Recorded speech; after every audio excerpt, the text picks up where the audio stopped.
I'm Daniel Muldoon with Muldoon Associates, and today we're going to be talking about periodic inspections and why they're important. There's several trains of thought with periodic inspections, and I'm just going to give you a few of those to entertain today. Some landlords think that by doing an inspection, you're either going to stop a resident from doing something or you're going to catch a resident in the act of doing something. I don't see that happening all that much because we've got to notify, at least here in the state of Colorado, when we're going to be visiting the property, generally with at least 1 day's notice for non-emergency inspections. So if you tell a resident today that you're going to be there tomorrow, and the resident knows that they're not doing what they're supposed to be doing, whether a pet that's not supposed to be there, or maybe guests that are staying longer than they're supposed to, or cleanliness of the property, these types of things, they're going to have those problems rectified before you show up tomorrow at the scheduled time for the inspection. So if they have a pet, generally the pet is walking at a park somewhere and not at the home. Everything associated with the pet is hidden. If there's uninvited guests or unexpected guests or guests staying longer than they're supposed to be, the residents will generally pitch this as, oh, this is just a family member or a friend, they're here short term, or they've moved a lot of the personal property from one bedroom maybe into boxes. These things happen a lot, so don't necessarily use these inspections to catch your residents in the act of something. If there's a hole in a wall, they've likely covered that hole with a picture. If there's stains on the floor, they might have thrown a throw rug down. So don't be surprised if you go in there and the house looks pretty good. And it's not the end of the world. I mean, let's be honest. Everybody knows that the likelihood of a resident fulfilling 100% of the obligations in their lease all the time is pretty slim. People try to get away with things, either intentionally or unintentionally. So can you catch them in the act of something? Potentially. And if you do, can you do something about it? Probably. But it's not something where from the manager perspective or even from your own perspective that you should be counting on. The way I look at a periodic inspection is it's really designed to be more for the benefit of the landlord, meaning you're going to go to that home and ensure that there's nothing needed on your behalf, that all of the exterior paint is in good condition and there's no rotting wood, that your downspouts and gutters are directed away from the foundation to eliminate or at least reduce the potential for flood and water damage and erosion at the foundation of the home.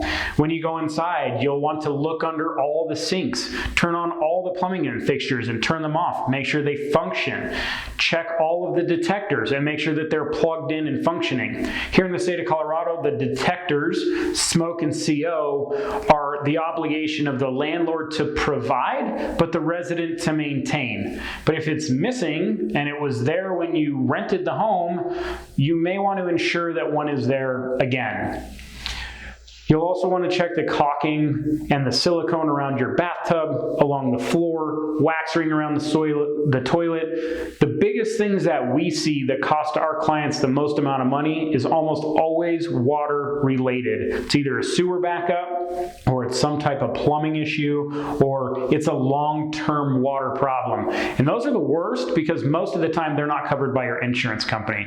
If you have a pipe break, that pipe break, sudden and accidental, may be covered by your insurance. If you have something like groundwater or a shower and it's been leaking behind the faucet for some amount of time, tiles have fallen off the wall, you peel that off and find out there's a bunch of mold or mildew, discoloration back there, the likelihood of getting an insurance claim on that is very low and the cost is very high for repair. So make sure you're checking each of those things and you're ensuring that the home is safe and habitable for the occupant while they're there. And those are kind of the main points that you want to look at when you're at your property visit. It's also a good opportunity to check your furnace filter and just communicate with your resident. Sometimes they'll tell you things that they wouldn't just submit a work order for. Like, hey, Mr. and Mrs. Resident, While we're here today, is there anything that you'd like to point out to us? We haven't seen much in the way of maintenance requests, and we appreciate that. That hopefully means that you're taking care of the place, but maybe there's some things that have been on your mind, and we can address those while we're here today. And hopefully they can point those out to you. I've had several examples where we had outside water intrusion come through windows that were deteriorating, completely unrelated to the resident, but something that they were able to point out to us. We were there on a dry day. There was nothing totally obvious, but they could take us to a window and say, yeah, we had a rain, it was heavy wind, and along this windowsill there was water collection. And that's something that we can then, take back and decide what we're going to do about it, if anything. If you'd like a template that you can use when you go to your next property visit, please reach out. We can provide that for you. And it's just something where you can take it with your residents, make sure that you hit all of the hot spots and everything's getting taken care of.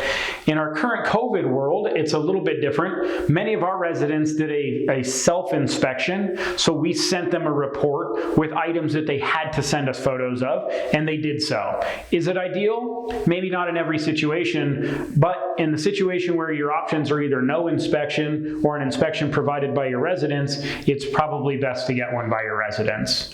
So I hope this video was helpful for you today. I appreciate you taking the time to watch it. If you have questions about periodic inspections, please reach out. Happy to answer those. We deal with literally hundreds of them a year. Thanks again. My name is Daniel Muldoon, and I look forward to hearing from you.